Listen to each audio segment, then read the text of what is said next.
Captain Sarah Mitchell had always believed that the sky was her true home.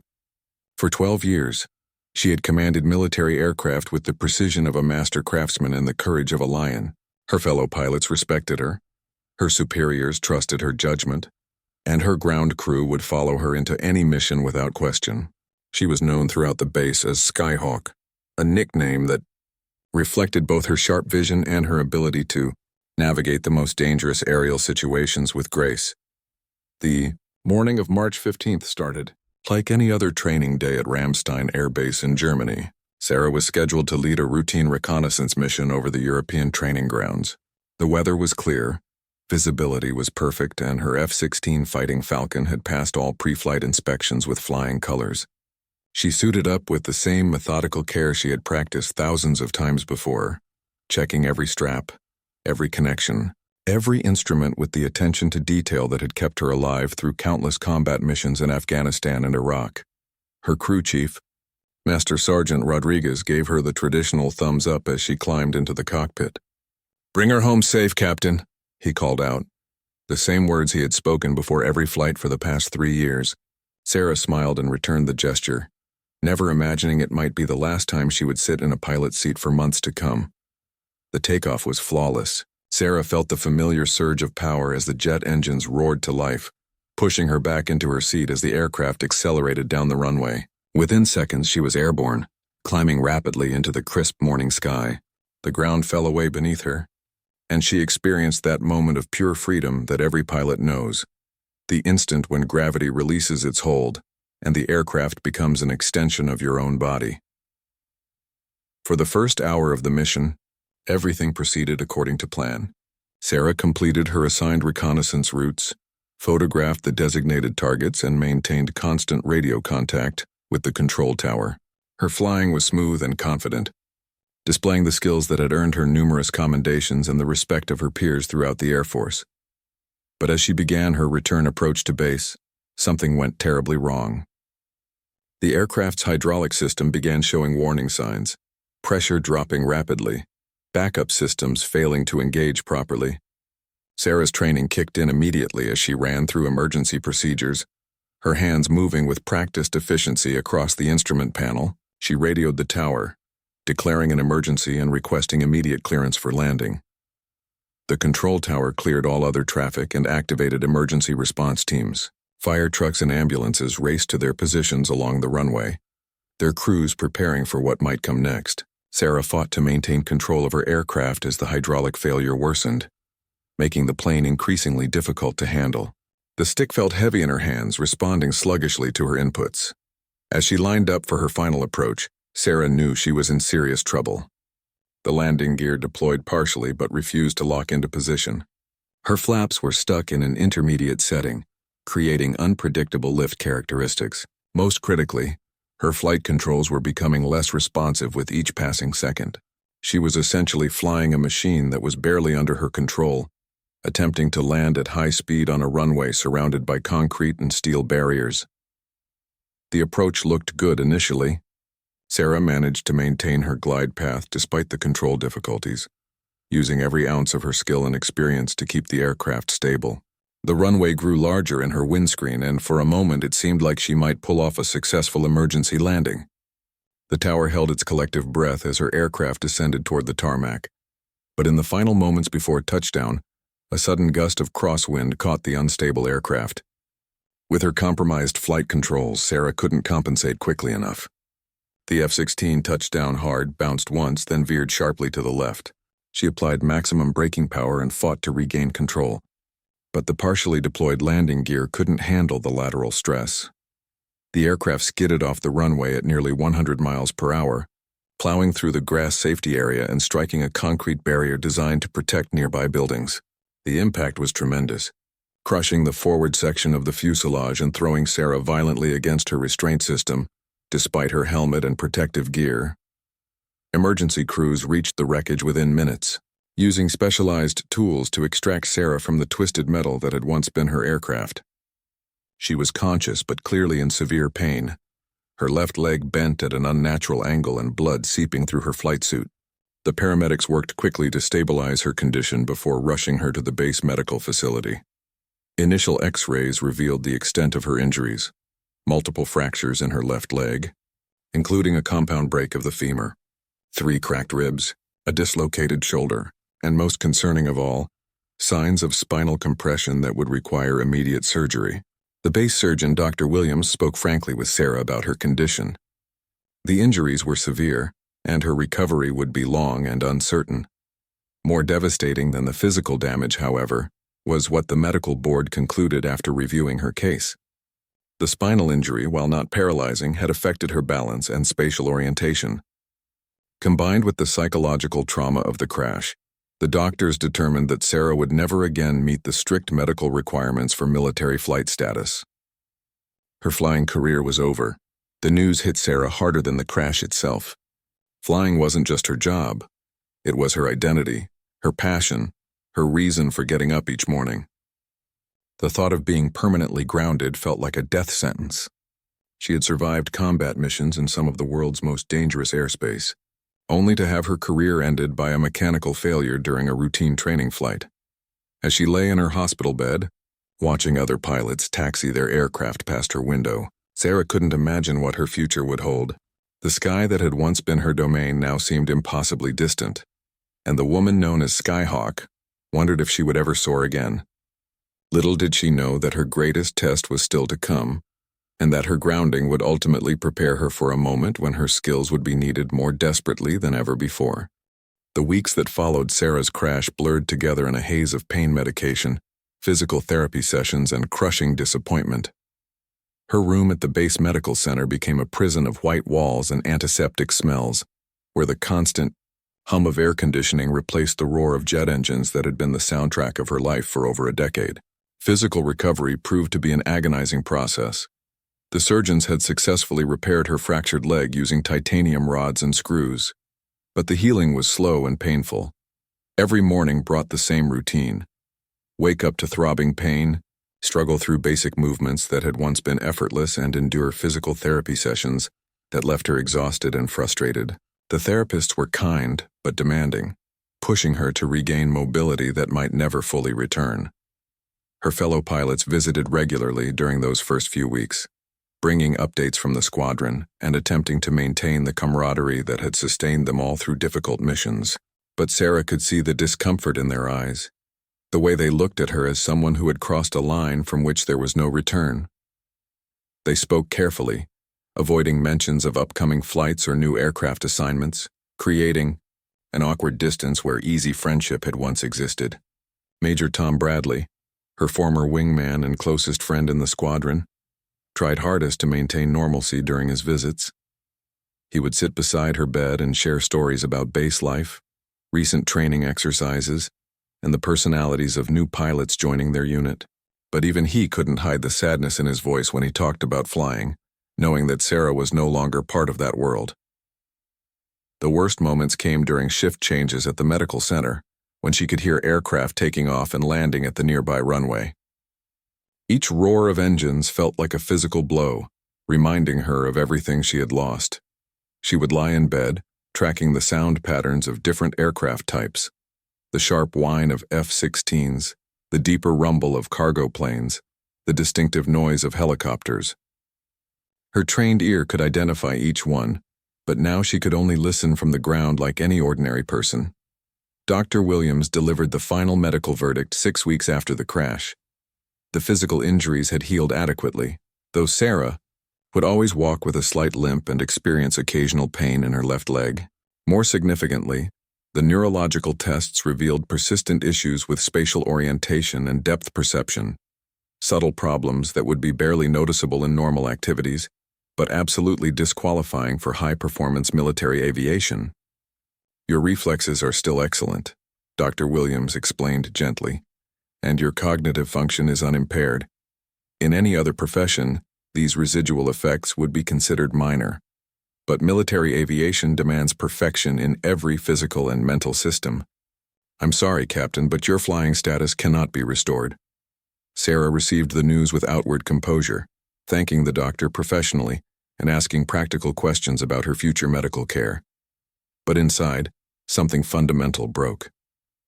The woman who had faced enemy fire without flinching found herself struggling to accept a future without wings. The Air Force offered several options for her continued service. She could transition to a ground-based role in flight operations, become an instructor for new pilots, or accept a position in logistics or administration.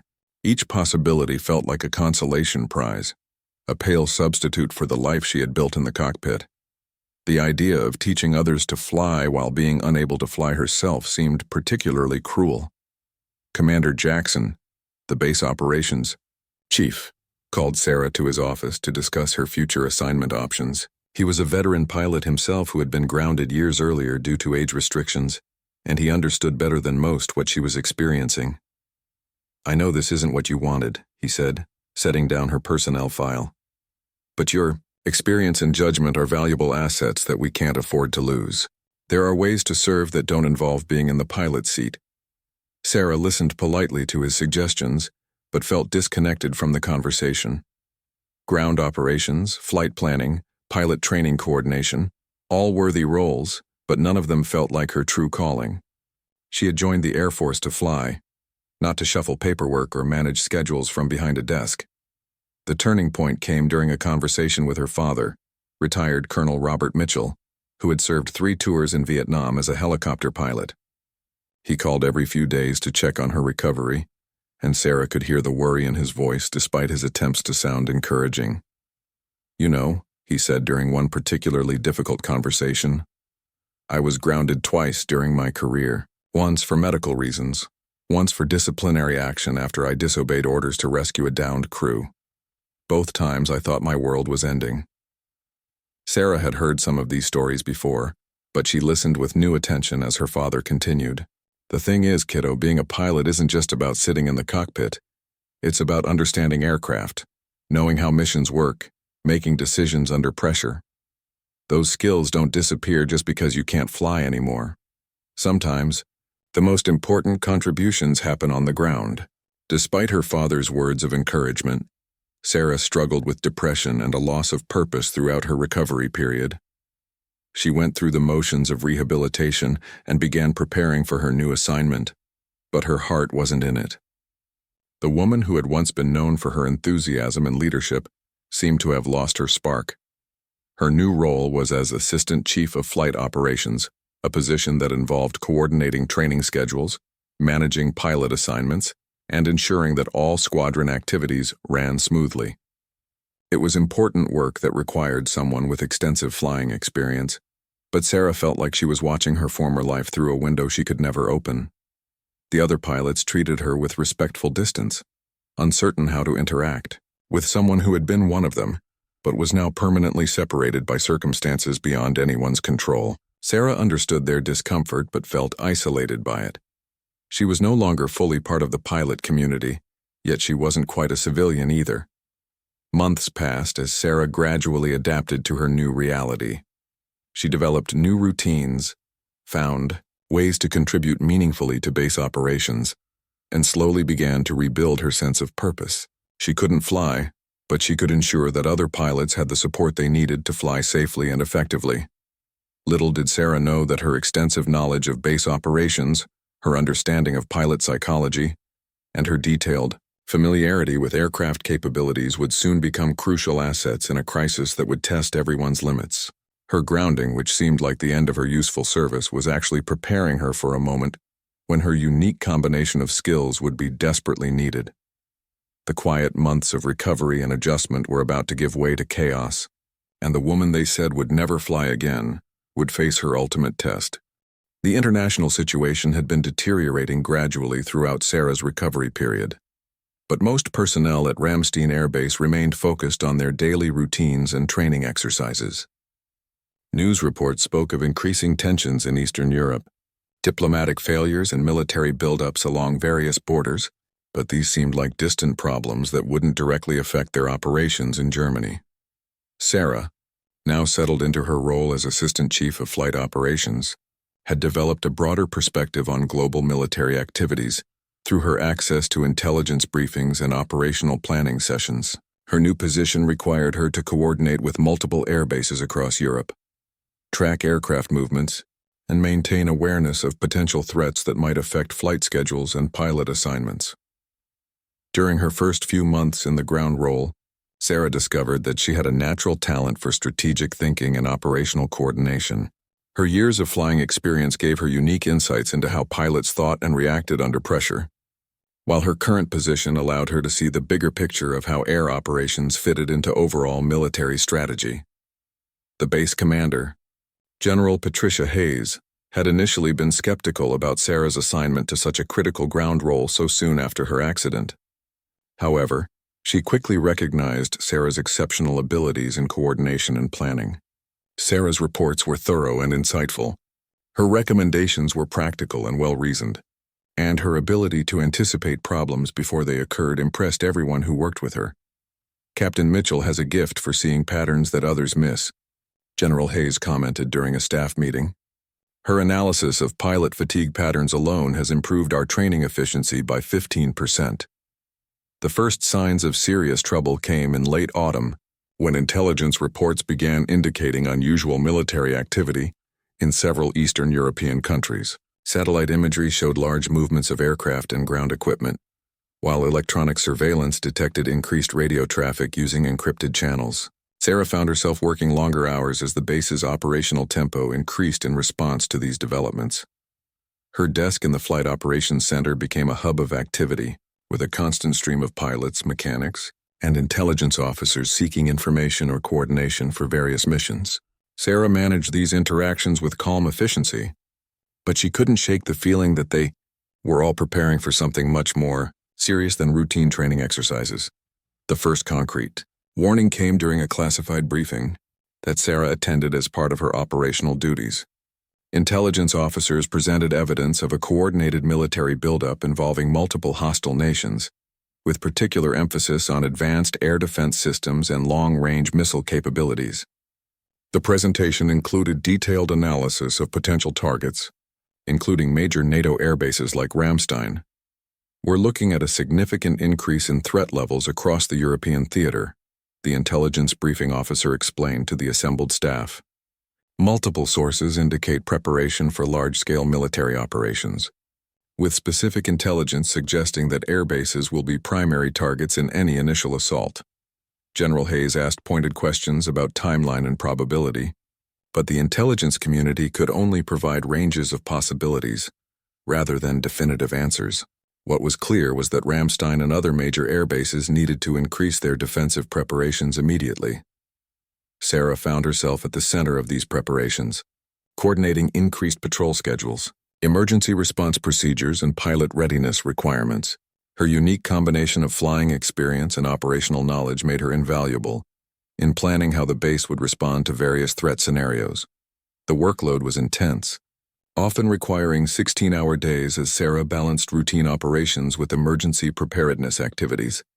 She worked closely with radar operators, air traffic controllers, and defensive system coordinators to ensure that every aspect of base operations was optimized for potential crisis situations. During this period, Sarah also began working more closely with the base's air defense specialists, learning about surface-to-air missile systems, radar capabilities, and electronic warfare equipment.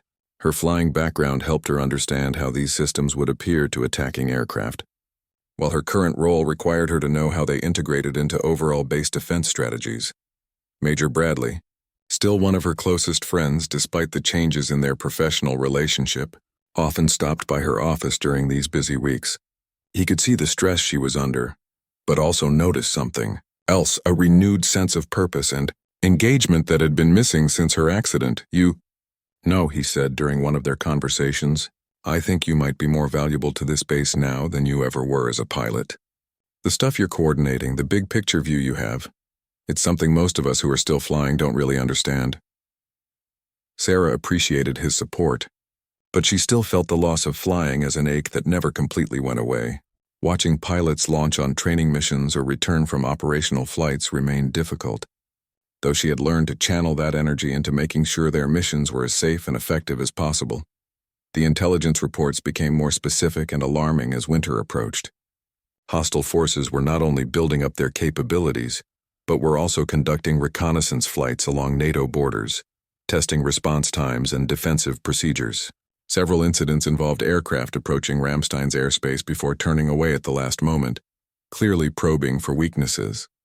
Sarah's role in analyzing these incidents proved crucial. Her understanding of pilot behavior and tactics allowed her to interpret the reconnaissance flights in ways that pure intelligence analysis might miss. She could predict likely attack routes, identify vulnerable time periods, and recommend defensive adjustments based on how she would approach the base if she were planning an assault. These aren't random probes, Sarah explained during one briefing. They're following a systematic pattern designed to map our response procedures. Each flight is gathering specific information about radar coverage, response times, and defensive positioning. Her analysis led to significant changes in base defensive procedures, including altered patrol patterns, modified radar deployment, and enhanced coordination between different defensive systems. Sarah was effectively helping to design the shield that would protect her base and her fellow service members from the growing threat. The tension continued to build throughout the winter months, with diplomatic efforts failing to resolve the underlying conflicts and military preparations intensifying on all sides. Sarah worked tirelessly to ensure that Ramstein was as prepared as possible for whatever might come, never imagining that her most difficult test was rapidly approaching. As spring arrived, bringing clearer weather and improved flying conditions, intelligence reports indicated that hostile forces had completed their preparations and were positioned for potential large-scale operations. The period of waiting and preparation was about to give way to the real thing, and Sarah's months of ground-based work would soon face the ultimate test of actual combat. The woman who had been told she would never fly again was about to discover that her greatest contribution to aviation might come from staying firmly on the ground. The attack came at dawn on a Tuesday morning in early May, catching the base during shift change when personnel were transitioning between night and day operations.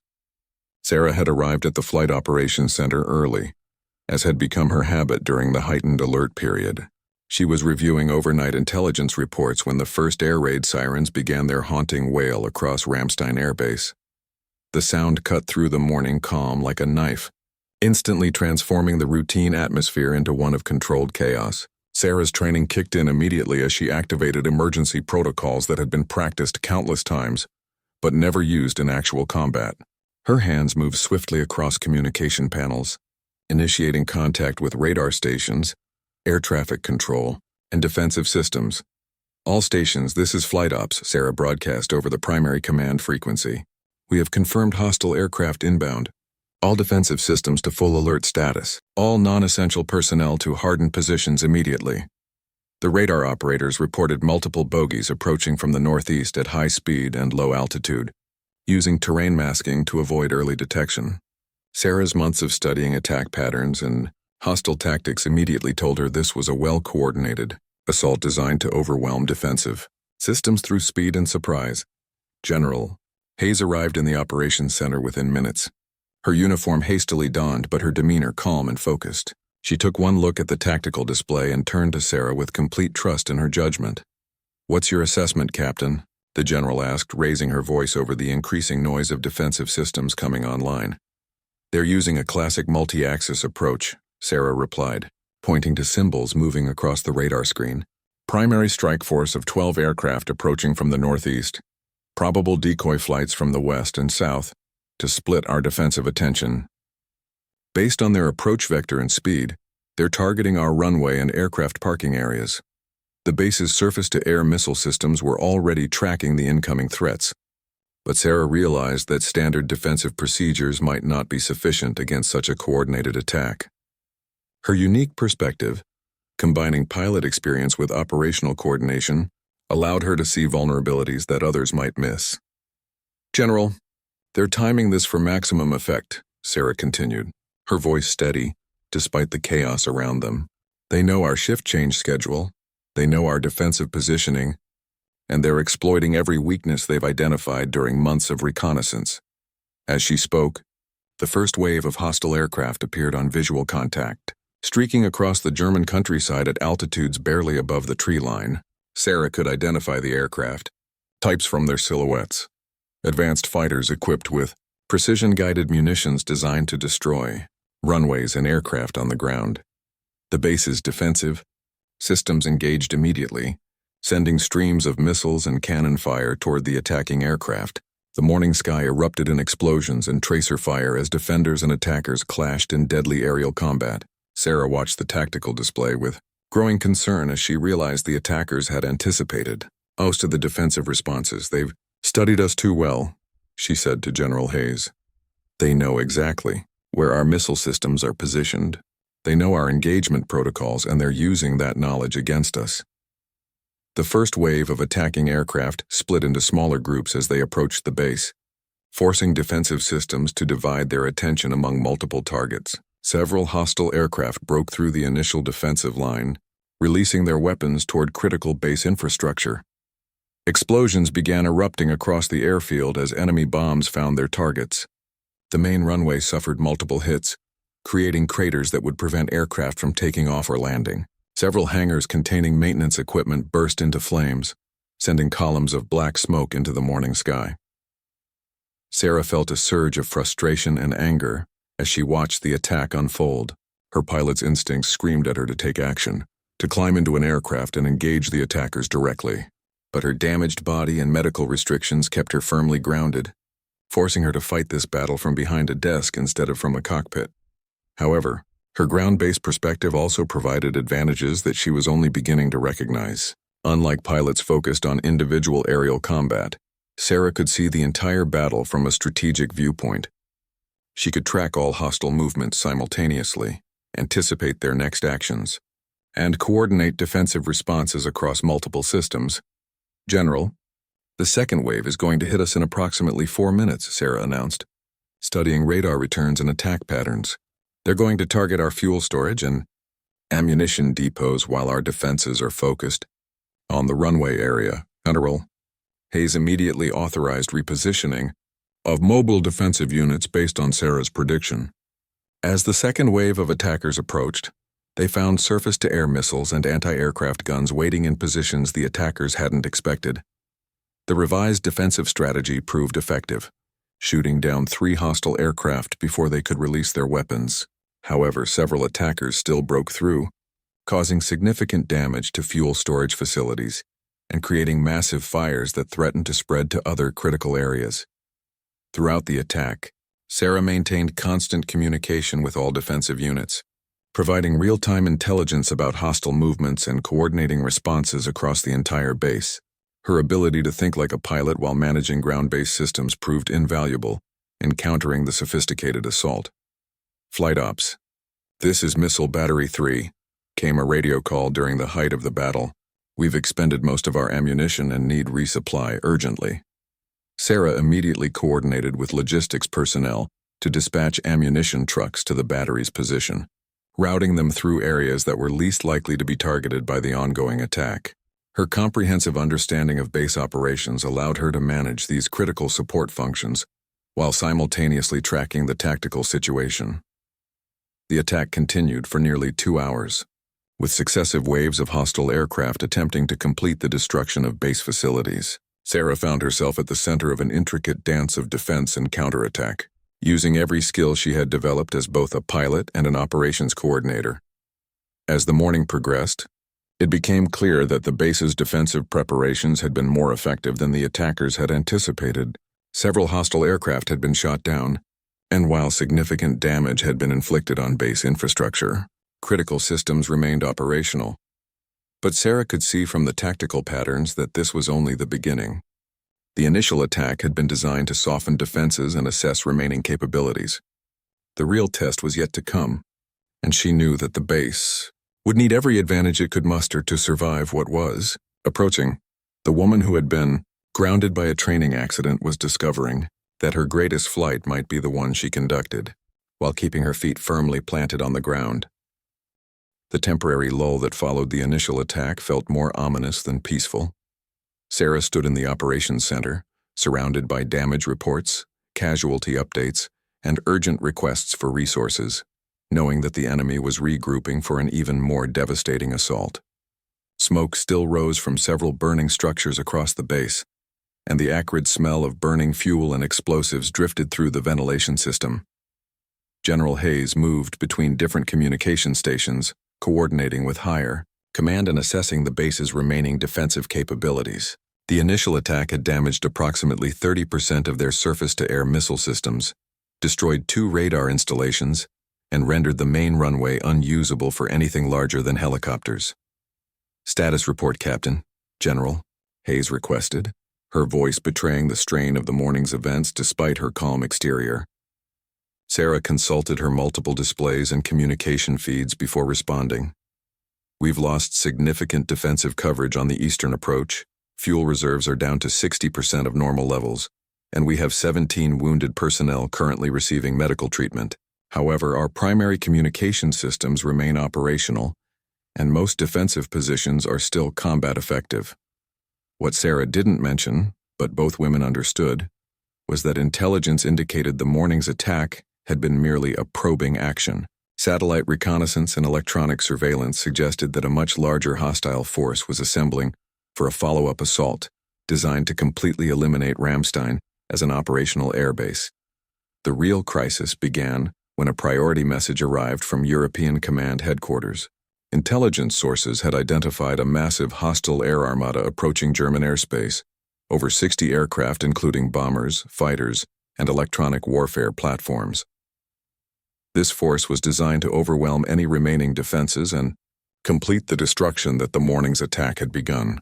"Estimated time to target is 90 minutes, the intelligence officer reported via secure communication.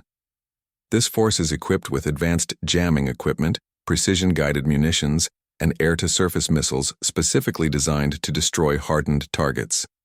Sarah felt her stomach tighten as she processed the implications. Ramstein's remaining defensive systems, already weakened by the initial attack, would be facing a force more than 5 times larger than what they had barely managed to repel earlier. Under normal circumstances, the base would immediately request air support from other NATO installations. But atmospheric conditions and enemy jamming were preventing effective coordination with external forces. "We're on our own," General Hayes announced to the assembled staff after concluding her communications with higher command. "All other air bases in the region are either under attack themselves or too far away to provide meaningful support within our timeline." Sarah's mind raced as she considered their options. Traditional defensive strategies would be insufficient against such overwhelming odds. They needed something unexpected, something that would give them an advantage the attackers couldn't anticipate. Her years of flying experience, combined with her current operational knowledge, began forming an unconventional plan. "General, I have an idea," Sarah said, approaching the command station. "It's risky, and it goes against standard defensive doctrine, but it might be our only chance." General Hayes looked at her expectantly. Over the past months, she had learned to trust Sarah's tactical insights, which often revealed options that traditional military thinking might miss. "The attackers are expecting us to fight defensively," Sarah continued, spreading a map across the command table. "They're planning to overwhelm our static positions through superior numbers and firepower. But what if we don't fight where they expect us to fight?" Sarah outlined a plan that seemed almost insane in its audacity. Instead of maintaining traditional defensive positions, she proposed using their remaining mobile assets in a coordinated offensive action designed to disrupt the hostile formation before it could organize its attack. The plan would require precise timing, extraordinary courage from the participating personnel, and a level of coordination that would test everyone's abilities to their limits.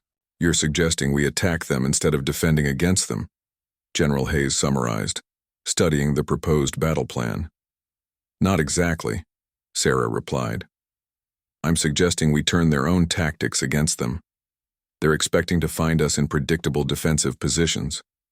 Instead, we hit them at their most vulnerable moment, when they're transitioning from approach formation to attack formation." The plan required repositioning most of their remaining defensive assets to unexpected locations, coordinating attacks from multiple directions simultaneously, and using deception techniques to make the attackers believe they were facing a much larger defensive force than actually existed. General Hayes considered the proposal carefully. It was indeed risky. If the plan failed, Ramstein would be left virtually defenseless against the following assault. However, their current defensive capabilities were already insufficient to repel the approaching force through conventional means. How confident are you in this assessment? General Hayes asked. Sarah looked directly at her commander, drawing on every hour of flight experience and every day of operational planning she had accumulated over her career. General, if we fight this battle conventionally, we lose. The numbers simply don't work in our favor. But if we can disrupt their formation and force them to react to unexpected threats, we might create enough confusion to level the playing field. The general made her decision with the speed that had characterized her entire military career. Do it. What do you need? What followed was the most intense hour of Sarah's military service. She coordinated the repositioning of missile batteries, artillery pieces, and personnel across the entire base, creating an intricate web of defensive positions that would activate in carefully choreographed sequence. Each element had to be positioned precisely, with backup plans for multiple contingencies. Sarah found herself managing details ranging from ammunition distribution to communication protocols, ensuring that every participant understood their role in the complex operation. Her background as a pilot proved invaluable in predicting how the attacking force would respond to various threats and obstacles. Remember, she broadcast to all participating units. This only works if everyone executes their part of the plan exactly as briefed. The timing has to be perfect and we only get one chance. As the hostile air armada appeared on long-range radar, Sarah felt a strange combination of fear and exhilaration. For the first time since her accident, she was flying again, not in an aircraft, but as the conductor of an aerial symphony that would determine the fate of everyone on the base. The approaching aircraft filled the sky like a dark cloud, their formation impressive and intimidating. Sarah watched them on radar displays, tracking their movements and waiting for the precise moment when her carefully orchestrated plan would spring into action. All units stand by, she announced over the command frequency. Execute on my mark.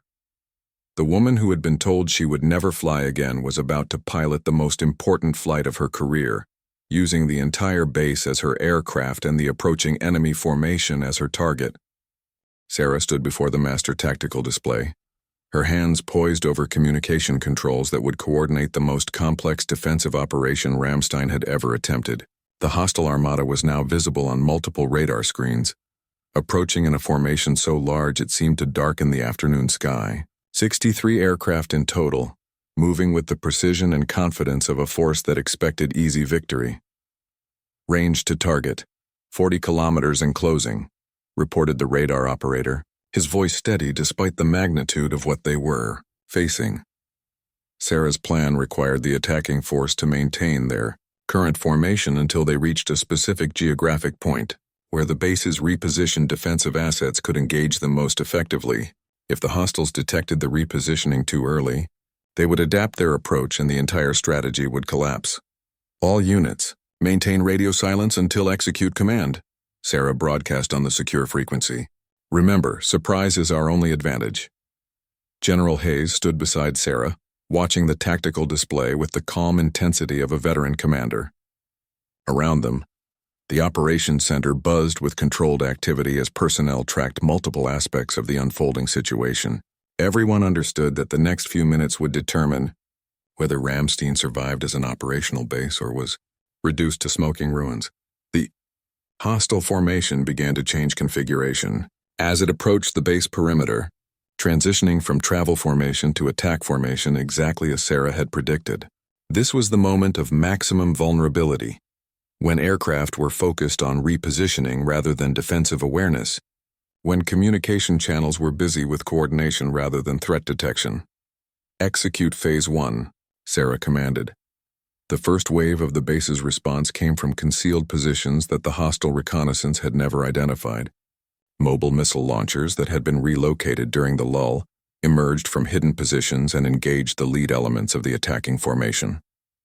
Surface-to-air missiles streaked toward their targets from unexpected directions, forcing the attackers to break formation and take evasive action. The effect was immediate and dramatic.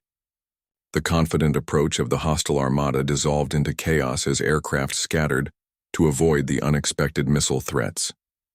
Several attackers were struck before they could react, sending burning aircraft tumbling toward the German countryside below. Phase 1 successful, reported one of the missile battery commanders. Multiple targets destroyed, formation disrupted. But Sarah knew this was only the beginning. The surviving attackers would quickly adapt to the new tactical situation and reorganize for a more cautious assault.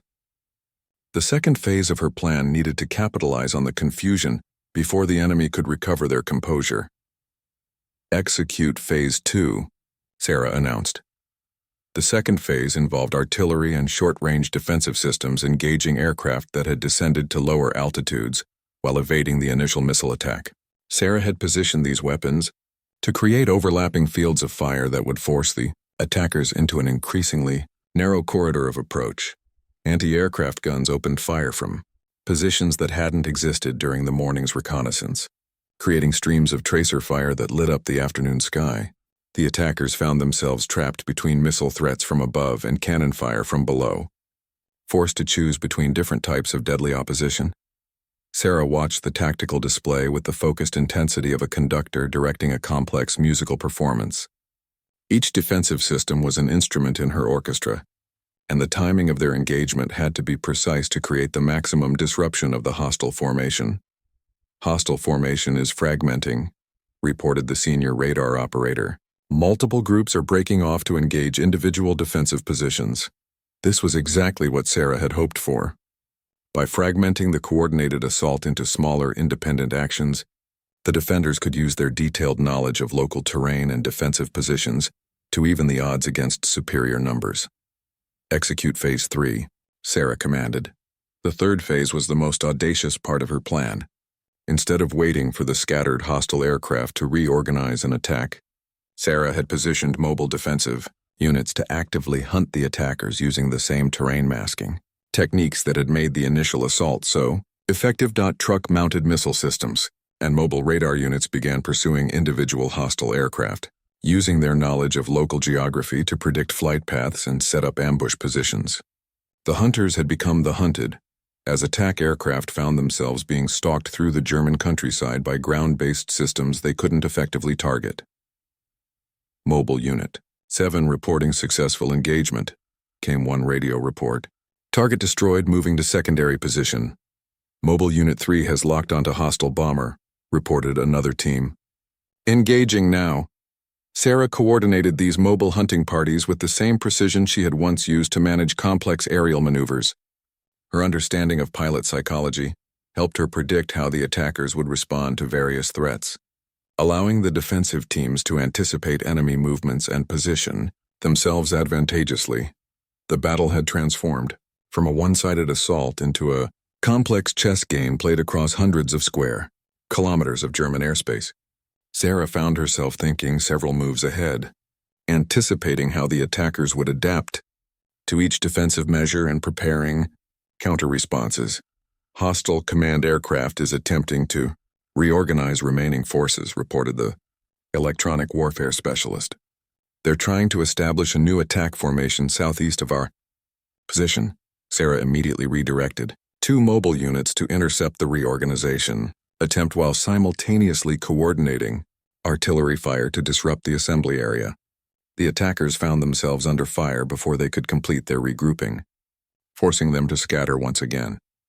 As the afternoon wore on, the tide of battle began to shift decisively in favor of the defenders. Sarah's unconventional tactics had neutralized the attackers' numerical advantage by preventing them from coordinating their assault effectively.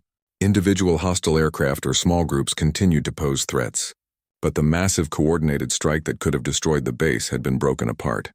Hostile forces are withdrawing, announced the radar operator. Remaining aircraft are departing the area at high speed. Sarah felt a surge of triumph mixed with exhaustion as she watched the retreating aircraft disappear from the radar screens. The plan had worked beyond her most optimistic expectations, saving Ramstein from destruction and proving that creative tactics could overcome overwhelming odds. General Hayes placed a hand on Sarah's shoulder as the immediate crisis passed. "Captain, that was the most innovative defensive operation I've seen in 30 years of military service. You just saved this base and everyone on it." But Sarah barely heard the praise. She was experiencing something she hadn't felt since before her accident, the pure exhilaration of successful flight operations. She had been flying after all, just not in the way anyone had expected. Her aircraft had been the entire base defense system. Her instruments had been radar screens and communication networks, and her flight plan had been a complex tactical operation that required split-second timing and perfect coordination. The woman they said would never fly, again, had just completed the most important flight of her career, proving that true pilots find ways to soar regardless of the circumstances that keep them grounded. The weeks following the successful defense of Ramstein brought a strange mixture of celebration and reflection for Sarah. The base had not only survived the massive assault but had become a model for innovative defensive tactics that military strategists around the world were studying and adapting. Sarah found herself at the center of attention she had never sought, being interviewed by senior officers, defense analysts, and military historians eager to understand how such an outnumbered force had achieved such a decisive victory. General Hayes had recommended Sarah for immediate promotion and several prestigious military decorations, citing her exceptional leadership during the crisis and her development of revolutionary defensive strategies. The recommendation had been endorsed by European Command and was making its way through the highest levels of military leadership for approval. "You've changed how we think about air-based defense," General Hayes told Sarah during one of their debriefing sessions. "The tactical innovations you developed under pressure are being implemented at NATO bases across Europe. You've literally rewritten the manual on how to defend against overwhelming aerial assault." Sarah appreciated the recognition, but found herself more interested in the broader implications of what had happened during those critical hours. The experience had taught her something profound about the nature of flying and leadership that went far beyond the specific tactical details of the battle. The revelation came during a conversation with Major Bradley, who had returned from a mission briefing where he and other pilots had been trained on the new defensive procedures Sarah had developed. He found her in her office late one evening, working on a comprehensive analysis of the battle for distribution to other military installations. "You know what's interesting?" Bradley said, settling into a chair across from her desk. "All of us pilots who were in the air during parts of that battle, we were following your directions, responding to your coordination, basically flying according to your flight plan. In a way, you were the pilot in command for the entire operation." Sarah looked up from her reports, considering his words. She had been so focused on the technical aspects of the defensive operation that she hadn't fully grasped the symbolic significance of what Bradley was describing. "I've been thinking about this a lot," Bradley continued. "You didn't stop flying when you were grounded. You just changed what kind of aircraft you were piloting. Instead of controlling one F-16, you were controlling an entire air defense system. Instead of managing one set of instruments, you were coordinating dozens of different systems and hundreds of personnel." The insight hit Sarah with unexpected force. She had spent months mourning the loss of her ability to fly, viewing her grounding as the end of her aviation career. But the battle had demonstrated that flying was about much more than sitting in a cockpit and manipulating flight controls. It was about understanding three-dimensional space, coordinating complex systems, making split-second decisions under pressure, and leading others through dangerous situations. During the defense of Ramstein, Sarah had been flying at a level she had never achieved before her accident. Her aircraft had been the entire base. Her crew had been every defender who participated in the operation, and her mission had been more critical than any she had previously undertaken. The realization transformed her perspective on everything that had happened since her crash. The months of recovery, the transition to ground operations, the detailed study of base defense systems, all of it had been preparation for a type of flying she couldn't have imagined while she was focused solely on piloting individual aircraft. Dr. Williams, the physician who had delivered the verdict that ended Sarah's flying status, requested a meeting with her several weeks after the battle. Sarah expected a routine medical follow-up, but the doctor had something else in mind.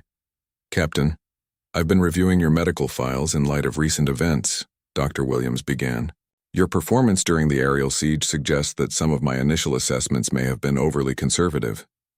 Sarah felt her pulse quicken, but tried to maintain professional composure. "What do you mean, doctor?" "The spatial orientation and depth perception issues that disqualified you from flight status, they seem to have had minimal impact on your ability to coordinate complex three-dimensional operations during the battle. In fact, your performance exceeded that of many active pilots in similar command positions," Dr. Williams explained that advances in medical understanding and changes in flight safety protocols had created new possibilities for pilots with certain types of injuries. While Sarah might never again meet the requirements for high-performance fighter aircraft, she could potentially qualify for other types of flying roles that didn't require the same level of physical precision. Transport aircraft, training planes, reconnaissance missions. There are several categories of flight operations where your experience and demonstrated abilities would be invaluable, the doctor continued. The Air Force is developing new programs for experienced pilots who can contribute in non-combat flying roles. The possibility of returning to flight status was tempting, but Sarah found herself surprisingly conflicted about the opportunity. Her experience during the siege had shown her that there were ways to fly that went beyond traditional cockpit operations. The ground-based coordination role had provided challenges and satisfactions that she had never experienced as a solo pilot. Over the following days, Sarah discussed the situation with General Hayes, her father, and close friends like Major Bradley. Each conversation helped her understand that the choice she faced wasn't simply between flying and not flying, but between different types of aviation careers that could utilize her unique combination of skills and experience. The thing is, Sarah explained to her father during one of their phone conversations, I've discovered that I can have a bigger impact on aviation safety and effectiveness from the ground than I ever could from a single cockpit.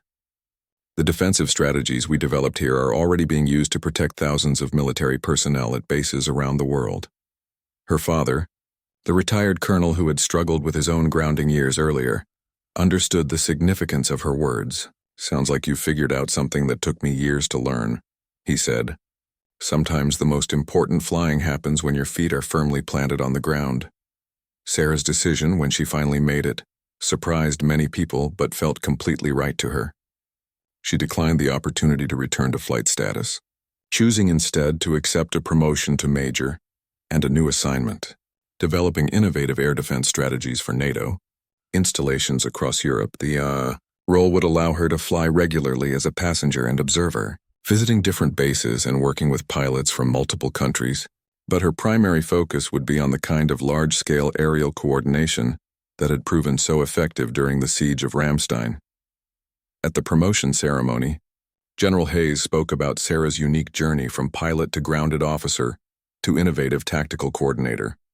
Major Mitchell has shown us that true aviators find ways to soar regardless of the circumstances, the general said. She has demonstrated that the spirit of flight exists not just in the cockpit, but wherever someone applies aviation thinking to protect others and accomplish critical missions. As Sarah accepted her new rank and assignment, she looked up at the sky where aircraft from her base were conducting training flights. She no longer felt the painful longing that had characterized her first months after the accident. Instead, she felt the satisfaction of knowing that her work was helping to keep those pilots safe and effective. They had claimed she would never take to the skies again, but Sarah had proven them wrong in ways none of them had anticipated. She was flying every day, not in an aircraft but as a guardian angel watching over all those who did. Her wings might be invisible, but they were broader and more powerful than any she had ever possessed before.